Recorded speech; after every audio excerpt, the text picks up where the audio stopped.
సాక్షిగా ఎంసీ విజయానంద రెడ్డి గారికి MLA versus Karnataka విషయంలో ప్రత్యక్షంగా కానీ పరోక్షంగా కానీ ఎటువంటి సంబంధం లేదని దైవ సాక్షిగా ప్రమాణం చేస్తున్నా. కాణిపాక వరసిద్ధి వినాయకుని సాక్షిగా ప్రమాణం చేస్తున్నాం. మరి ఇంకొక సత్యం కూడా చేస్తున్నా. షణ్ముఖం అనే వ్యక్తి ఎంసీ విజయానంద రెడ్డి గారి దగ్గర ఎలక్షన్ కు ముందు లక్షల్లో డబ్బు తీసుకున్నాడని కాణిపాక విఘ్నేశ్వర సాక్షిగా ప్రమాణం చేస్తున్నా.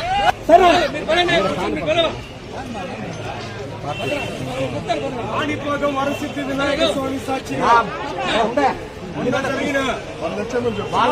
ఎన్నికల్లో అయింది. దాని తర్వాత మేము వాళ్ళు ఇచ్చినారు, మళ్ళీ మేము ఇవ్వాలి కదా. విజయానంద రెడ్డి దగ్గర గాని వాళ్ళ పార్టీ నాయకుల దగ్గర గాని ₹1 నేను డబ్బులు తీసుకొని ఉంటే చనిపోయిన నా బిడ్డ సాక్షిగా కాణిపాక వరసిద్ధి వినాయక స్వామి సాక్షిగా నేను ప్రమాణం చేస్తున్నాను.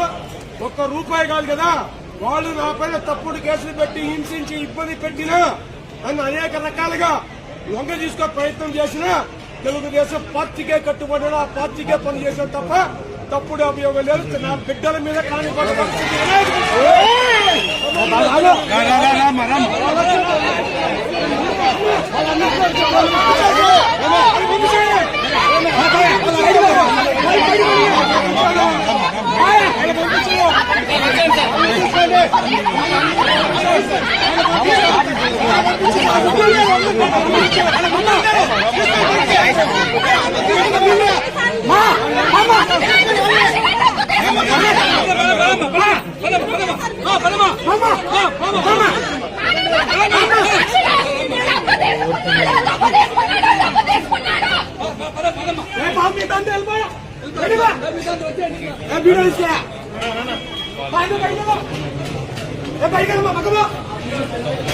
మీడియా